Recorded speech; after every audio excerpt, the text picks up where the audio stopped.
ಕೇಂದ್ರದ ಕೃಷಿ ಮಸೂದೆಯನ್ನು ವಿರೋಧಿಸಿ ದೆಹಲಿ ರೈತರ ಪ್ರತಿಭಟನೆಗೆ ಹರಿಯಾಣದ ರೈತರು ಕೂಡ ಕೈ ಜೋಡಿಸಿದ್ರು. ಪ್ರತಿಭಟನೆಗೆ ತಪ್ಪು ಮಾಹಿತಿ ಹಾಗೆ ಸುಳ್ಳು ಸುದ್ದಿಗಳನ್ನು ಹರಡೋದನ್ನ ತಡೆಯೋದಕ್ಕೆ ಸದ್ಯ ಹರಿಯಾಣ ಸರ್ಕಾರ ಇಂಟರ್ನೆಟ್ ಸ್ಥಗಿತ ಮಾಡಿದೆ. ಹರಿಯಾಣದ ಸೋನಿಪತ್, ಪಲ್ವಾಲ್ ಮತ್ತು ಝಜ್ಜರ್ ಜಿಲ್ಲೆಗಳಲ್ಲಿ ಇಂಟರ್ನೆಟ್ ಮತ್ತು ಎಸ್ಎಂಎಸ್ ಸೇವೆಗಳನ್ನು ಸ್ಥಗಿತ ಮಾಡಲಾಗಿದೆ. ನಿನ್ನೆಯಿಂದಾನೇ ಇಂಟರ್ನೆಟ್ ಮತ್ತು ಎಸ್ಎಂಎಸ್ ಸೇವೆ ಸ್ಥಗಿತವಾಗಿದ್ದು ಇವತ್ತು ಸಂಜೆ 5 ಗಂಟೆ ತನಕ ಯಾವುದೇ ಇಂಟರ್ನೆಟ್ನ ಸೇವೆ ಇರೋದಿಲ್ಲ. ಕೇಂದ್ರ ಸರ್ಕಾರ ಜಾರಿಗೆ ತಂದಿರೋ ನೂತನ ಕೃಷಿ ಕಾಯ್ದೆಗಳನ್ನು ವಿರೋಧಿಸಿ ದೆಹಲಿಯಲ್ಲಿ ರೈತರು ನಡೆಸಿದ ಟ್ರ್ಯಾಕ್ಟರ್ ರ್ಯಾಲಿ ಹಿಂಸಾತ್ಮಕ ಸ್ವರೂಪ ಪಡೆದುಕೊಂಡಿತ್ತು. ಟ್ರ್ಯಾಕ್ಟರ್ ರ್ಯಾಲಿ ಹಿಂಸಾತ್ಮಕ ಸ್ವರೂಪ ಪಡೆದುಕೊಂಡ ಬಗ್ಗೆ ಕಾಂಗ್ರೆಸ್ ಮುಖಂಡ ರಾಹುಲ್ ಗಾಂಧಿ ಬೇಸರ ವ್ಯಕ್ತಪಡಿಸಿದ್ದಾರೆ. ಹಿಂಸೆ ಯಾವುದೇ ಸಮಸ್ಯೆಗೆ ಪರಿಹಾರ ಅಲ್ಲ, ಪ್ರತಿಭಟನೆಯಲ್ಲಿ ಗಾಯಗೊಂಡರೂ ಅದು ದೇಶಕ್ಕಾಗೋ ನಷ್ಟ. ಕೃಷಿ ವಿರೋಧಿ ಕಾಯ್ದೆಗಳನ್ನು ರಾಷ್ಟ್ರದ ಹಿತಾಸಕ್ತಿಯಿಂದ ಕೇಂದ್ರ ಸರ್ಕಾರ ಹಿಂದಕ್ಕೆ ಪಡಿಬೇಕಂತ ರಾಹುಲ್ ಗಾಂಧಿ ಆಗ್ರಹಿಸಿದ್ದಾರೆ. ಕೃಷಿ ಕಾಯ್ದೆಗಳ ವಿರುದ್ಧದ ರೈತರ ಹೋರಾಟ ಹಿಂಸಾತ್ಮಕ ರೂಪ ಪಡ್ಕೊಳ್ಳೋದಕ್ಕೆ ಕೇಂದ್ರ ಸರ್ಕಾರದ ವರ್ತನೆನೇ ಕಾರಣ ಅಂತ ಪಶ್ಚಿಮ ಬಂಗಾಳ ಮುಖ್ಯಮಂತ್ರಿ ಮಮತಾ ಬ್ಯಾನರ್ಜಿ ಆರೋಪ ಮಾಡಿದ್ದಾರೆ. ದೆಹಲಿಯ ರಸ್ತೆಗಳಲ್ಲಿ ರೈತರ ಹೋರಾಟ ಹಿಂಸೆಗೆ ತಿರುಗಿದ್ದು ನೋವಿನ ಸಂಗತಿ. ಕೇಂದ್ರ ಸರ್ಕಾರ ರೈತರಿಗೆ ಬೆಲೆ ಕೊಡದೇ ಇರೋದೇ ಇದೆಲ್ಲದಕ್ಕೂ ಕಾರಣ. ನೂತನ ಕೃಷಿ ಕಾಯ್ದೆಗಳನ್ನು ಜಾರಿಗೊಳಿಸುವ ಮುನ್ನ ಕೇಂದ್ರ ಸರ್ಕಾರ ರೈತರಲ್ಲಿ ವಿಶ್ವಾಸ ಮೂಡಿಸೋ ಕಾರ್ಯ ಮಾಡಲಿಲ್ಲ. ಕಳೆದ 2 ತಿಂಗಳಿನಿಂದ ರೈತರು ದೆಹಲಿಯಲ್ಲೇ ಪ್ರತಿಭಟನೆ ಮಾಡಿದ್ರು. ಕೇಂದ್ರದ ನಾಯಕರು ರೈತರ ಮನವೊಲಿಕೆಗೆ ಯತ್ನ ಮಾಡಿಲ್ಲ. ಈಗಲಾದರೂ ಕೇಂದ್ರ ಸರ್ಕಾರ ರೈತರ ಜೊತೆ ಕೃಷಿ ಕಾಯ್ದೆಗಳ ಬಗ್ಗೆ ಚರ್ಚೆ ಮಾಡಿ ವಿವಾದಿತ ಕಾಯ್ದೆಗಳನ್ನು ರದ್ದುಗೊಳಿಸಬೇಕಂತ ಮಮತಾ ಬ್ಯಾನರ್ಜಿ ಆಗ್ರಹಿಸಿದ್ದಾರೆ. ರಾಷ್ಟ್ರ ರಾಜಧಾನಿ ದೆಹಲಿಯಲ್ಲಿ ರೈತರ ಪ್ರತಿಭಟನೆ ವಿಕೋಪಕ್ಕೆ ತಿರುಗೋದಕ್ಕೆ ಕೇಂದ್ರ ಸರ್ಕಾರ ಕಾರಣ ಅಂತ ಆಮ್ ಆದ್ಮಿ ಪಕ್ಷ ಆರೋಪ ಮಾಡಿದೆ. ಪರಿಸ್ಥಿತಿ ಈ ಮಟ್ಟಕ್ಕೆ ಕೈಮೀರಿ ಹೋಗೋಕೆ ಕೇಂದ್ರ ಸರ್ಕಾರ ಅವಕಾಶ ಮಾಡಿಕೊಟ್ಟಿದ್ದು ವಿಷಾದನೀಯ. ಕಳೆದ 2 ತಿಂಗಳಿನಿಂದ ರೈತರು ಹೋರಾಟವನ್ನ ಶಾಂತಿಯುತವಾಗಿ ಮಾಡ್ತಾ ಇದ್ರು. ಈ ಹಿಂಸೆಗೆ ಕಾರಣರಾದವರು ತಮ್ಮವರಲ್ಲ ಅಂತ ರೈತರ ಸಂಘಟನೆಗಳು ಹೇಳ್ತಾ ಇದೆ.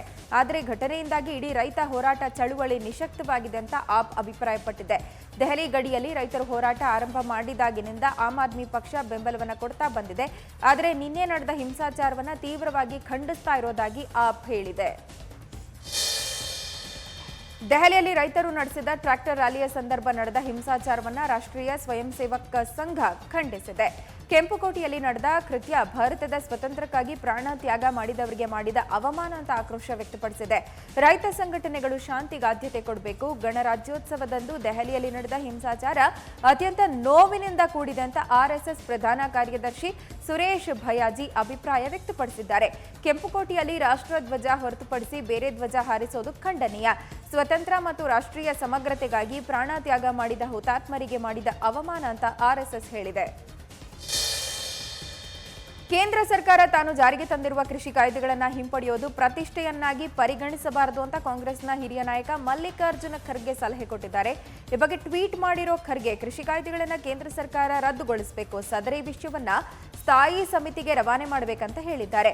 ಅಧಿಕಾರದಲ್ಲಿರೋರು ಪ್ರಜಾತಂತ್ರ ವ್ಯವಸ್ಥೆಗೆ, ಸಂವಿಧಾನಕ್ಕೆ ಮತ್ತು ಸಂಸತ್ತಿಗೆ ಗೌರವ ಕೊಡಬೇಕಂತ ತಮ್ಮ ಟ್ವೀಟ್ನಲ್ಲಿ ಕೇಂದ್ರ ಸರ್ಕಾರಕ್ಕೆ ಮಲ್ಲಿಕಾರ್ಜುನ ಖರ್ಗೆ ಸಲಹೆ ನೀಡಿದ್ದಾರೆ. ತುಮಕೂರು ಜಿಲ್ಲೆ ಕೊರಟಗೆರೆಯಲ್ಲಿ ಮಾಜಿ ಡಿಸಿಎಂ ಡಾಕ್ಟರ್ ಜಿ ಪರಮೇಶ್ವರ್ ರಂಗಗೀತೆ ಹಾಡಿ ಪ್ರೇಕ್ಷಕರನ್ನ ರಂಜಿಸಿದ್ದಾರೆ. ಸ್ವಕ್ಷೇತ್ರ ಕೊರಟಗೆರೆಯಲ್ಲಿ ಆಯೋಜನೆಯಾಗಿದ್ದ ಗಣರಾಜ್ಯೋತ್ಸವ ಕಾರ್ಯಕ್ರಮದಲ್ಲಿ ಕುರುಕ್ಷೇತ್ರ ಗೀತೆಯೊಂದನ್ನು ಹಾಡಿ ರಂಜಿಸಿದ್ದಾರೆ. ಡಾಕ್ಟರ್ ಜಿ ಪರಮೇಶ್ವರ್ ಹಾಡಿಗೆ ಅಭಿಮಾನಿಗಳು ಸಂಭ್ರಮಿಸಿದ್ದು ಕೆಕೆ ಶಿಳ್ಳೆಗಳ ಪ್ರೋತ್ಸಾಹ ಸಿಕ್ಕಿದೆ. ರಾಜಕೀಯ, ವೈದ್ಯಕೀಯ, ಕ್ರೀಡಾ ಕ್ಷೇತ್ರದಲ್ಲಿ ಗುರುತಿಸಿಕೊಂಡಿರೋ ಪರಮೇಶ್ವರ್ ಇದೇ ಮೊದಲ ಬಾರಿಗೆ ಪೌರಾಣಿಕ ನಾಟಕದ ಗೀತೆಯನ್ನು ಹಾಡೋದರ ಮೂಲಕ ಜನರನ್ನ ರಂಜಿಸಿದ್ದಾರೆ. ಅರಣ್ಯ ಸಚಿವರಾಗಿ ಅಧಿಕಾರ ಸ್ವೀಕರಿಸಿದ ಅರವಿಂದ ಲಿಂಬಾವಳಿ ಮೊದಲ ಬಾರಿಗೆ ಸಾಲುಮರದ ತಿಮ್ಮಕ್ಕನವರ ನಿವಾಸಕ್ಕೆ ಭೇಟಿ ಕೊಟ್ಟರು. ಬೆಂಗಳೂರು ನಗರದ ದಾಸರಹಳ್ಳಿಯ ಮಂಜುನಾಥ್ ನಗರದಲ್ಲಿರುವ ವೃಕ್ಷ ಮಾತೆ 110 ವಯಸ್ಸಿನ ಸಾಲುಮರದ ತಿಮ್ಮಕ್ಕ ಅವರ ಮನೆಗೆ ಭೇಟಿ ಕೊಟ್ಟು ಯೋಗಕ್ಷೇಮ ವಿಚಾರಿಸಿದ್ರು. ಇದೇ ಸಂದರ್ಭ ಅರಣ್ಯ ಇಲಾಖೆಗೆ ಸಂಬಂಧಪಟ್ಟಂತೆ ಸಲಹೆ ಸೂಚನೆಗಳನ್ನು ಸಚಿವ ಲಿಂಬಾವಳಿ ಪಡ್ಕೊಂಡಿದ್ದಾರೆ. ಈ ಸಂದರ್ಭ ಅರಣ್ಯ ಇಲಾಖೆ ಹಾಗೂ ಕನ್ನಡ ಮತ್ತು ಸಂಸ್ಕೃತಿ ಇಲಾಖೆ ಅಧಿಕಾರಿಗಳು ಕೂಡ ಸಚಿವರ ಜೊತೆ ಉಪಸ್ಥಿತರಿದ್ದರು. ಪ್ರಾಣಿ ಹಿಂಸೆಯನ್ನು ಕ್ರೌರ್ಯ ಅಂತ ಪರಿಗಣಿಸುವ ಕಾನೂನುಗಳಿದೆ. ಇಷ್ಟಾದರೂ ಹಲವರು ಪ್ರಾಣಿ ಹಿಂಸೆ ಮಾಡ್ತಾ ಇರ್ತಾರೆ. ಇಂಥದ್ದೊಂದು ಘಟನೆ ಬೆಂಗಳೂರಲ್ಲೇ ಮರುಕಳಿಸಿದೆ. ದೊಡ್ಡಕಮ್ಮನಹಳ್ಳಿಯಲ್ಲಿ ಬೀದಿ ಬದಿಯಲ್ಲಿ ಮಲಗಿದ್ದ ನಾಯಿ ಮೇಲೆ ಉದ್ದೇಶಪೂರ್ವಕವಾಗಿ ಕಾರು ಚಲಾಯಿಸಿದ್ದು ಬೆಳಕಿಗೆ ಬಂದಿದೆ. ಈ ಬಗ್ಗೆ ಪಶುಸಂಗೋಪನಾ ಇಲಾಖೆಯ ಸಹಾಯಕ ನಿರ್ದೇಶಕ ಡಾಕ್ಟರ್ ರವಿ ದೂರು ದಾಖಲಿಸಿದ್ದಾರೆ. ದೂರಿನ ಆಧಾರದ ಮೇಲೆ ನಾಗೇಶ್ ಅನ್ನೋರ ಮೇಲೆ ಪ್ರಾಣಿಗಳ ಮೇಲಿನ ಕ್ರೌರ್ಯತೆ ತಡೆಗಟ್ಟೋ ಕಾಯ್ದೆಯಡಿ ಎಫ್ಐಆರ್ ದಾಖಲು ಮಾಡಲಾಗಿದೆ. ಕರ್ತವ್ಯ ಲೋಪ ಹಿನ್ನೆಲೆ 5 ಪೊಲೀಸ್ ಕಾನ್ಸ್ಟೇಬಲ್ಗಳನ್ನು ಅಮಾನತು ಮಾಡಿ ಆದೇಶಿಸಲಾಗಿದೆ. ಬಳ್ಳಾರಿ ಜಿಲ್ಲೆಯ ಸಂಡೂರು ಪೊಲೀಸ್ ಠಾಣೆಯಲ್ಲಿ ಕರ್ತವ್ಯ ನಿರ್ವಹಿಸ್ತಾ ಇದ್ದ ರಘುಪತಿ, ಜಂಬುನಾಥ್, ವೇಣುಗೋಪಾಲ್, ವೆಂಕಟೇಶ್ ನಾಯಕ್, ಕಾಳಿಂಗಪ್ಪ ಎಂ ಪೇದೆಗಳನ್ನು ಅಮಾನತು ಮಾಡಲಾಗಿದೆ. ಸಂಡೂರಿನಲ್ಲಿ ಆಯೋಜನೆಯಾಗಿದ್ದ ಗಣರಾಜ್ಯೋತ್ಸವ ಪರೇಡ್ನಲ್ಲಿ ಎಲ್ಲ ಗಣ್ಯರು ಮತ್ತು ಅಧಿಕಾರಿಗಳು ಕಾರ್ಯಕ್ರಮದಲ್ಲಿ ಹಾಜರಿದ್ದರು. ಆದರೆ ಇವರು ಮಾತ್ರ ಕಾರ್ಯಕ್ರಮಕ್ಕೆ ಗೈರಾಗಿದ್ರು. ಈ ಹಿನ್ನೆಲೆ 5ರನ್ನು ಅಮಾನತು ಮಾಡಲಾಗಿದೆ. ಇಬ್ಬರನ್ನ ಬಲಿ ಪಡೆದಿದ್ದ ಕಾಡಾನೆಯನ್ನ ಕೊನೆಗೂ ಸೆರೆ ಹಿಡಿಯಲಾಗಿದೆ. ಹಾಸನ ಜಿಲ್ಲೆ ಸಕಲೇಶಪುರದ ಮತ್ತೂರು ಅರಣ್ಯದಲ್ಲಿ ಕಾಡಾನೆ ಸಿಕ್ಕಿದೆ. 3 ದಿನಗಳಿಂದ ಸಾಕಾನೆಗಳನ್ನ ಇಟ್ಕೊಂಡು ಅರಣ್ಯ ಇಲಾಖೆ ಸಿಬ್ಬಂದಿ ಉಪಟಾಳ ಕೊಡ್ತಾ ಇದ್ದ ಈ ಆನೆಯನ್ನ ಸೆರೆ ಹಿಡಿಯೋಕೆ ಕಾರ್ಯಾಚರಣೆ ಮಾಡ್ತಾ ಇದ್ರು. ಸಾಕಾನೆ ಅಭಿಮನ್ಯು ನೇತೃತ್ವದಲ್ಲಿ ಕಾರ್ಯಾಚರಣೆ ನಡೆಸಿ ಪುಂಡ ಆನೆಯನ್ನ ಸೆರೆ ಹಿಡಿಯಲಾಗಿದೆ. ಈಗಾಗಲೇ 3 ಕಾಡಾನೆಗಳಿಗೆ ರೇಡಿಯೋ ಕಾಲರ್ ಅಳವಡಿಕೆ ಮಾಡಲಾಗಿದ್ದು, ಸೆರೆ ಹಿಡಿದ ಕಾಡಾನೆಯನ್ನ ಬೇರೆ ಅರಣ್ಯಕ್ಕೆ ಬಿಡೋಕೆ ಅರಣ್ಯ ಅಧಿಕಾರಿಗಳು ನಿರ್ಧರಿಸಿದ್ದಾರೆ. ಮೌಢ್ಯದ ಹೆಸರಲ್ಲಿ ತಮ್ಮ ಮಕ್ಕಳನ್ನೇ ಹತ್ಯೆ ಮಾಡಿದ್ದ ಪಾಪಿ ಪೋಷಕರನ್ನ ಪೊಲೀಸರು ಸೆರೆ ಹಿಡಿದಿದ್ದಾರೆ. ಆಂಧ್ರ ಪ್ರದೇಶದ ಮದನಪಲ್ಲಿಯಲ್ಲಿ ತಂದೆ ತಾಯಿ ಸೇರಿ ತಮ್ಮಿಬ್ಬರ ಹೆಣ್ಣು ಮಕ್ಕಳನ್ನ ಹತ್ಯೆ ಮಾಡಿದ್ರು. ವೃತ್ತಿಯಲ್ಲಿ ಪ್ರೊಫೆಸರ್ಗಳಾಗಿದ್ದ ಪುರುಷೋತ್ತಮ್ ನಾಯ್ಡು ಮತ್ತು ಪದ್ಮಜ ಇಬ್ರು ಸತ್ಯಯುಗ ಆರಂಭ ಆಗುತ್ತೆ, ಮಕ್ಕಳಿಗೆ ಮರುಜನ್ಮ ಬರುತ್ತೆ ಅಂತ ಅಮಾನುಷಿಕವಾಗಿ ಕೊಲೆ ಮಾಡಿದ್ರು. ಸದ್ಯ ಪುರುಷೋತ್ತಮ್ ಮತ್ತು ಪದ್ಮಜ ಅವರನ್ನ ಮದನಪಲ್ಲಿ ಪೊಲೀಸರು ಬಂಧಿಸಿದ್ದು ವಿಚಾರಣೆ ನಡೆಸ್ತಾ ಇದ್ದಾರೆ.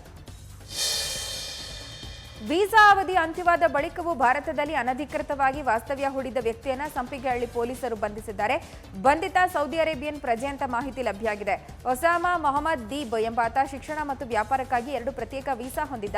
ಸದ್ಯ 2 ವೀಸಾಗಳ ಅವಧಿ ಮುಕ್ತಾಯವಾಗಿದೆ. ಅವಧಿ ಮುಗಿದ್ರೂ ಒಸಾಮಾ ಮೊಹಮ್ಮದ್ ದೀಬ್ ಬೆಂಗಳೂರಲ್ಲೇ ವಾಸವಿದ್ದು, ಹೀಗಾಗಿ ಪೊಲೀಸರು ಆತನನ್ನ ಬಂಧಿಸಿದ್ದಾರೆ. ಈ ಸಂದರ್ಭ ದೀಬ್ ಬಳಿ ಭಾರತೀಯ passport, Aadhaar card, driving licence ಕೂಡ ಪತ್ತೆಯಾಗಿದೆ. ಸದ್ಯ ಸಂಪಿಗೆಹಳ್ಳಿ ಪೊಲೀಸ್ ಠಾಣೆಯಲ್ಲಿ ಈ ಸಂಬಂಧ ಪ್ರಕರಣ ದಾಖಲಾಗಿದೆ.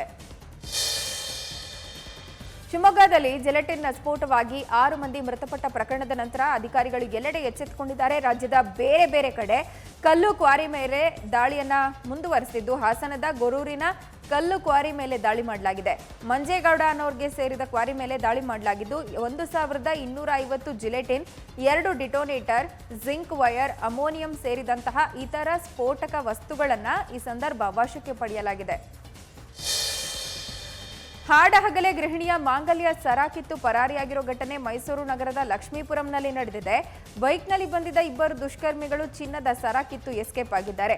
ಲಕ್ಷ್ಮೀಪುರಂ ನಿವಾಸಿ ಶಿವಮ್ಮ ಅನ್ನೋರ 37 ಗ್ರಾಂ ತೂಕದ ಚಿನ್ನದ ಸರ ಕದ್ದು ಕಳ್ಳರು ಎಸ್ಕೇಪ್ ಆಗಿದ್ರು. ಆ ದೃಶ್ಯ ಸಿಸಿ ಕ್ಯಾಮೆರಾದಲ್ಲಿ ಸೆರೆಯಾಗಿತ್ತು. ಲಕ್ಷ್ಮೀಪುರಂ ಪೊಲೀಸ್ ಠಾಣೆಯಲ್ಲಿ ಈ ಕುರಿತಂತೆ ಪ್ರಕರಣ ದಾಖಲಾಗಿದೆ. ಮಂಗಳೂರು ಅಂತಾರಾಷ್ಟ್ರೀಯ ವಿಮಾನ ನಿಲ್ದಾಣದಲ್ಲಿ ಕಸ್ಟಮ್ಸ್ ಅಧಿಕಾರಿಗಳ ಕಾರ್ಯಾಚರಣೆ ಸಂದರ್ಭ 90 ಲಕ್ಷ ಮೌಲ್ಯದ ಚಿನ್ನ ವಶಕ್ಕೆ ಪಡೆಯಲಾಗಿದೆ. ದುಬೈನಿಂದ ಚಿನ್ನ ಕಳ್ಳ ಸಾಗಾಣಿಕೆ ಮಾಡ್ತಾ ಇದ್ದ 2 ಪ್ರತ್ಯೇಕ ಪ್ರಕರಣ ಭೇದಿಸಿರುವ ಡಿಆರ್ಐ ಅಧಿಕಾರಿಗಳು ಪೇಸ್ಟ್ ರೂಪದಲ್ಲಿ ತರಲಾಗ್ತಿದ್ದ 90 ಲಕ್ಷ ಮೌಲ್ಯದ ಚಿನ್ನ ವಶಕ್ಕೆ ಪಡೆದಿದ್ದಾರೆ. ಈ ಸಂಬಂಧ 2 ಪ್ರತ್ಯೇಕ ಪ್ರಕರಣದಲ್ಲಿ 3 ಆರೋಪಿಗಳನ್ನು ಬಂಧಿಸಲಾಗಿದೆ. ಚಿನ್ನದ ಪೇಸ್ಟ್ ಅನ್ನು ಉಂಡೆಗಳನ್ನಾಗಿಸಿ ಕಳ್ಳ ಸಾಗಾಣೆಗೆ ಯತ್ನಿಸಲಾಗಿತ್ತು. ಕೇರಳದ ಕಾಸರಗೋಡು ನಿವಾಸಿ ಅಬ್ದುಲ್ ರಶೀದ್ ಸೇರಿದಂತೆ 3ರನ್ನ ಬಂಧಿಸುವಲ್ಲಿ ಡಿಆರ್ಐ ಅಧಿಕಾರಿಗಳು ಯಶಸ್ವಿಯಾಗಿದ್ದಾರೆ. ರಾಜಸ್ಥಾನದಲ್ಲಿ ಮಹಾಮಾರಿ ಕೊರೋನಾ ಆರ್ಭಟದ ನಡುವೆ ಹಕ್ಕಿ ಜ್ವರ ಅಟ್ಟಹಾಸವನ್ನ ಮುಂದುವರಿಸ್ತಾ ಇದೆ. ರಾಜ್ಯದ 17 ಜಿಲ್ಲೆಗಳಲ್ಲಿ ಹಕ್ಕಿ ಜ್ವರ ಕಾಣಿಸಿಕೊಂಡಿದೆ ಅಂತ ಪಶು ಸಂಗೋಪನಾ ಇಲಾಖೆ ಹೇಳಿದೆ. ಸೋಮವಾರ ಒಂದೇ ದಿನ ರಾಜ್ಯದಲ್ಲಿ 6849 ಪಕ್ಷಿಗಳು ಮೃತಪಟ್ಟಿದೆ ಅಂತ ರಾಜ್ಯ ಇಲಾಖೆ ಮಾಹಿತಿ ನೀಡಿದೆ. ಇನ್ನು ಮೃತಪಟ್ಟ ಪಕ್ಷಿಗಳಲ್ಲಿ 4799 ಕಾಗೆಗಳು, 409 ನವಿಲು, 583 ಪಾರಿವಾಳ ಮತ್ತು 1058 ಇತರೆ ಪಕ್ಷಿಗಳಿದೆ ಅಂತ ಪಶು ಸಂಗೋಪನಾ ಇಲಾಖೆ ಹೇಳಿದೆ. ಚೆನ್ನೈನಲ್ಲಿ ಹೊಸದಾಗಿ 9 ಕಿಲೋಮೀಟರ್ ತನಕ ಮೆಟ್ರೋ ವಿಸ್ತರಣೆಯಾಗಿದ್ದು, ವಾಷರ್ಮನ್ಪೇಟ್ನಿಂದ ವೆಂಕೋ ನಗರ್ ತನಕ ಸಾರ್ವಜನಿಕರ ಸೇವೆಗೆ ಲಭ್ಯ ಆಗುತ್ತೆ. ಕಳೆದ 2 ತಿಂಗಳಿನಿಂದ ಟ್ರಯಲ್ ರನ್ ಮಾಡಲಾಗ್ತಾ ಇದೆ. ಅಧಿಕಾರಿಗಳು ಸಿಗ್ನಲಿಂಗ್ ವ್ಯವಸ್ಥೆಗಳ ಪರೀಕ್ಷೆಗಳನ್ನು ಜನವರಿ 18 ಮತ್ತು 19ರಂದು ಪೂರ್ಣ ಮಾಡಿದ್ದಾರೆ. ಸಿಗ್ನಲಿಂಗ್ ಸಾಫ್ಟ್ವೇರ್ ಅನ್ನು ಜರ್ಮನಿ ಅಭಿವೃದ್ಧಿ ಪಡಿಸಿದ್ದರಿಂದ ವರದಿಯನ್ನು ಜರ್ಮನಿಗೆ ಕಳುಹಿಸಲಾಗಿತ್ತು. ಜನವರಿ 31, ಫೆಬ್ರವರಿ 2 ಮತ್ತು ಫೆಬ್ರವರಿ 3ರಂದು ಈ ಮಾರ್ಗ ಪರಿಶೀಲಿಸುವ ಸಾಧ್ಯತೆ ಇದ್ದು, ಮುಂದಿನ ತಿಂಗಳಿನಿಂದ ವಿಸ್ತರಣೆ ಮಾರ್ಗದ ಮೆಟ್ರೋ ಸಂಚಾರ ಸೇವೆ ಜನರಿಗೆ ಲಭ್ಯ ಆಗುವ ಸಾಧ್ಯತೆ ಇದೆ. ಇದು ಬ್ಲೂ ಲೈನ್ ಮಾರ್ಗದ ವಿಸ್ತರಣಾ ಯೋಜನೆ ಭಾಗವಾಗಿದ್ದು 3770 ಕೋಟಿ ವೆಚ್ಚದಲ್ಲಿ ನೂತನ ಮಾರ್ಗ ನಿರ್ಮಾಣವಾಗಿದೆ. ಕೇಂದ್ರೀಯ ವಿದ್ಯಾಲಯ ಶಾಲೆಯ ಪರೀಕ್ಷೆಗಳು ಮಾರ್ಚ್ ತಿಂಗಳಲ್ಲಿ ನಡೆಯುತ್ತೆ ಅಂತ ಆಡಳಿತ ಮಂಡಳಿ ಹೇಳಿದೆ.